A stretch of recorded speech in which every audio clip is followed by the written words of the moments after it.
Sore itu, Sari duduk memeluk lutut di pojok kamar. Matanya sembab, nafasnya berat, pikirannya berkecamuk, hatinya remuk. Di luar kamar, terdengar suara langkah kaki. Pintu diketuk pelan. "Sar, kamu gak apa-apa?" Suara Rina, sahabatnya, terdengar cemas dari balik pintu. Sari menggigit bibirnya, menahan tangis yang nyaris pecah. "Aku gak apa-apa, Rin."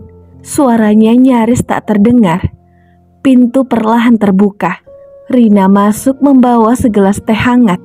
Di belakangnya berdiri seorang lelaki bernama Arman, suaminya Rina. Lelaki itu menatap Sari dengan sorot penuh iba. "Sari, kamu harus makan. Sudah 2 hari kamu gak sentuh apa-apa," Arman berkata dengan lembut. Sari menggeleng pelan. "Aku gak lapar, Mas." Rina duduk di sebelah Sari, memeluk sahabatnya dengan erat. "Sari, tolong, demi bayimu, kamu gak boleh begini terus." Air mata Sari mengalir. Ia menunduk, menggenggam perutnya yang membuncit 6 bulan. "Rin, aku gak sanggup. Dia pergi ninggalin aku begitu saja." Rina ikut menangis. "Aku tahu, Sar. Aku tahu rasanya. Tapi kamu gak sendiri. Ada aku, ada Arman. Kami gak akan ninggalin kamu." Arman mengusap mata dengan punggung tangannya. Lelaki itu merasa tak berdaya melihat sahabat istrinya itu hancur begitu rupa. "Sari, kamu kuat. Kamu perempuan paling kuat yang aku kenal." Arman berujar pelan. "Aku gak akan biarin kamu jatuh, Sari." Sari mendongak perlahan, menatap Arman, hatinya bergetar. Lelaki itu, suami sahabatnya, begitu tulus menunjukkan kepeduliannya, sangat begitu hangat. Malam itu, Rina menemani Sari tidur di kamar, sementara Arman beristirahat di ruang tamu. Minggu-minggu berlalu, Sari perlahan mulai pulih, meski luka di hatinya belum benar-benar sembuh. Tapi di saat-saat rapuh, ada Rina dan Arman yang selalu hadir. Sampai suatu malam, saat Rina harus pulang kampung karena ibunya sakit. "Arman, tolong jaga Sari ya. Aku khawatir ninggalin dia sendirian," pesan Rina sebelum berangkat. Arman mengangguk. "Tenang aja, Rin, aku jaga dia." Malam itu hujan turun lagi. Sari duduk di sofa menggenggam gelas susu hangat. Arman duduk di seberangnya, memperhatikan dengan tatapan penuh iba. "Kamu gak usah mikirin aku terus, Mas. Aku gak mau jadi beban," ucap Sari pelan. Arman tersenyum tipis. "Sari, kamu bukan beban. Kamu bukan sekedar sahabat Rina. Kamu bagian dari keluarga kami." Sari menunduk, hatinya mencelos. Entah kenapa, kalimat itu menohoknya. Di dalam hatinya yang rapuh, ia merasa nyaman, bahkan terlalu nyaman, berada di dekat Arman, lelaki itu yang seharusnya hanya menjadi milik sahabatnya. "Maafkan aku, Mas, kalau aku mulai salah rasa," bisik Sari lirih, nyaris tak terdengar. Arman memiringkan kepala. "Apa, Sar?" Enggak apa-apa." Sari buru-buru menghapus air matanya. "Makasih ya, Mas. Udah baik banget sama aku." Arman mendekat, menepuk bahu Sari. "Kamu keluarga buat kami." Sari menggigit bibir, matanya berkaca-kaca, hatinya sakit. Ia ingin memeluk lelaki itu, ingin bersandar di dadanya, tapi ia tahu itu tak boleh. Hari demi hari, Sari berjuang melawan perasaannya sendiri, perasaan yang tak seharusnya tumbuh, perasaan yang menghancurkannya perlahan dari dalam. Saat bayinya lahir, Arman dan Rina setia menunggu proses persalinannya. Bahkan Rina berdiri di samping Sari menggenggam tangannya dan senantiasa menyeka keringatnya. Anakku, Rin," Sari menangis, memeluk bayi mungilnya. Rina pun ikut menangis, memeluk sahabatnya dengan erat. "Kamu luar biasa. Sari, kamu kuat." Arman berdiri di samping mereka, menunduk menahan isak tangis. "Selamat ya Sar, kamu ibu yang hebat." Sari menatap Arman lama, hatinya menangis. Ia sadar ia tidak akan pernah bisa memiliki lelaki itu. Lelaki yang begitu ia rindukan, begitu ia cintai, tapi hanya bisa ia peluk dalam bayangan. "Terima kasih Mas Arman," bisiknya pelan, "karena sudah menerimaku dengan baik." Beberapa bulan kemudian, Sari memutuskan untuk pindah rumah. Ia tahu ia tak bisa terus hidup di dekat Rina dan Arman. Luka di hatinya harus sembuh, dan untuk itu ia harus pergi. "Sar, kamu yakin?" tanya Rina dengan mata berkaca-kaca. Sari mengangguk. "Aku yakin, Rin. Aku harus belajar berdiri sendiri. Kalau ada apa-apa, kabari ya, Sar," ucap Arman. Sari menatap Arman, senyumnya getir. "Makasih Mas Arman untuk segalanya." Dan dengan hati yang berat, Sari melangkah pergi, meninggalkan rumah yang penuh kenangan. Di dalam hatinya, ia tahu ia akan selalu merindukan Arman. Tatapan, perhatian, seorang lelaki yang tak akan pernah bisa ia miliki, yaitu sahabat suaminya. 3 bulan berlalu sejak Sari pindah dari rumah Rina dan Arman. Ia kini tinggal di rumah kontrakan kecil, jualan online dari rumah sembari merawat bayinya Raihan. Malam-malam terasa begitu sepi. Kadang Sari duduk memandangi ponselnya, membuka pesan lama dari Rina. "Kalau butuh apa-apa kabarin aku ya Sar."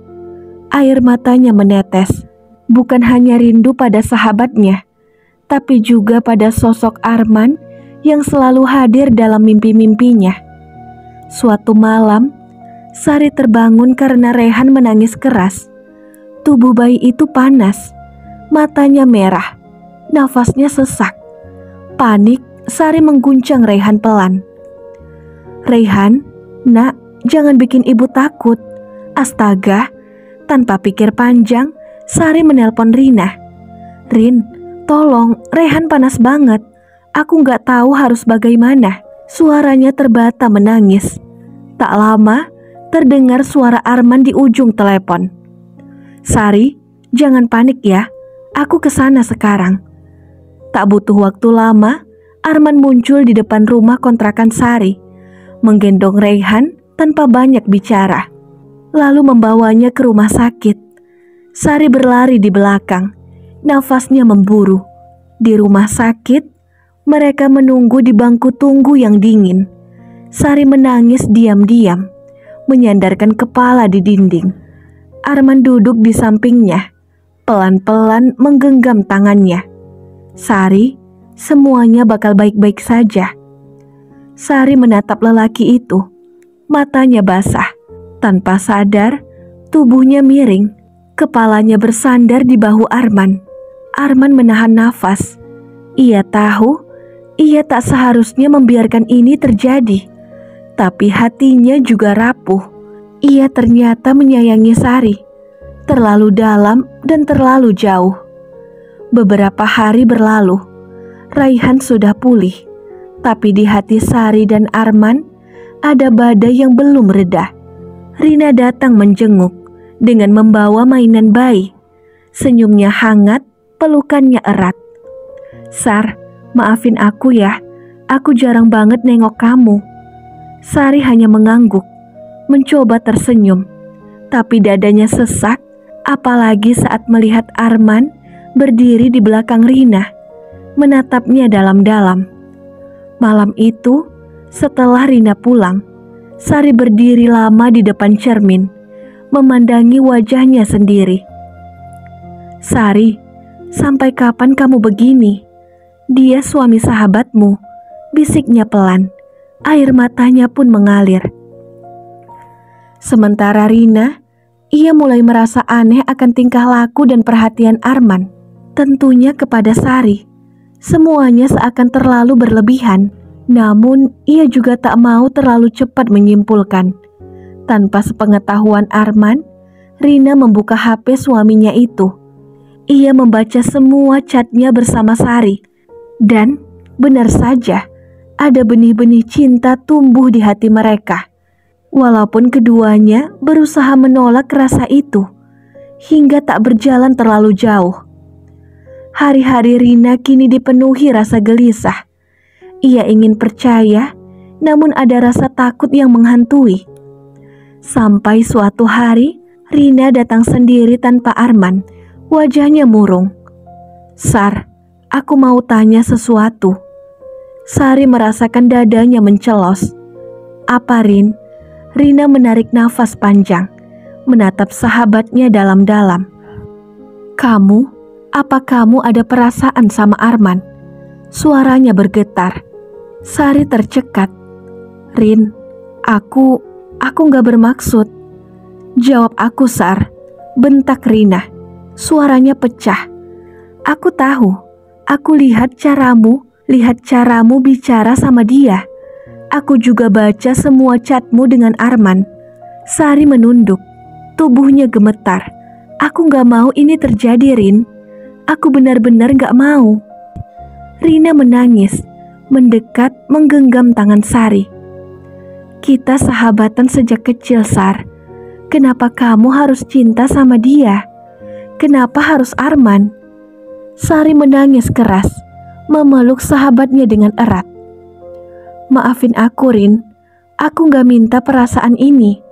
Aku udah nyoba buang jauh-jauh. Aku bahkan pergi biar gak ngerebut apapun darimu." Rina terisak, memeluk Sari lebih erat. Ia mencoba kembali percaya pada Sari. Beberapa bulan kemudian, Sari memutuskan pindah jauh, pergi ke kota lain, tentunya membawa Raihan. Ia tahu demi menyembuhkan dirinya, demi menjaga persahabatannya dengan Rina, ia harus pergi. Malam sebelum keberangkatannya, Arman datang sendiri, berdiri di depan rumah kontrakan Sari. "Sari," suaranya berat. "Kenapa kamu gak bilang dari sebelumnya sama aku?" Sari menunduk. "Aku pamit, Mas. Pamit sama kamu, pamit sama perasaan ini. Aku gak mau ngerusak apa yang kalian punya." Arman menarik nafas panjang, matanya memerah. "Sari, kamu perempuan yang luar biasa. Kamu kuat. Kamu berhak bahagia." Sari tersenyum pahit. "Aku akan bahagia, Mas. Bahagia dengan caraku sendiri. Kamu jaga Rina ya. Jangan pernah sia-siain dia." Arman mengangguk, menunduk, lalu tiba-tiba memeluk Sari erat. "Selamat tinggal, Sari," bisiknya pelan. Sari memejamkan mata, air matanya jatuh. Tubuhnya bergetar. "Selamat tinggal, Mas Arman. Terima kasih sudah pernah jadi pelabuhan hatiku, meskipun cuma sebentar." Dan malam itu, di bawah langit yang gelap, Sari pergi membawa Raihan, meninggalkan semua yang pernah ia cintai, menyimpan luka itu sendiri dalam diam. Ia tahu ada cinta yang hanya bisa disimpan rapat dalam dada. Ada rasa yang tak perlu dimiliki, hanya cukup dikenang. Dan kisah pun selesai.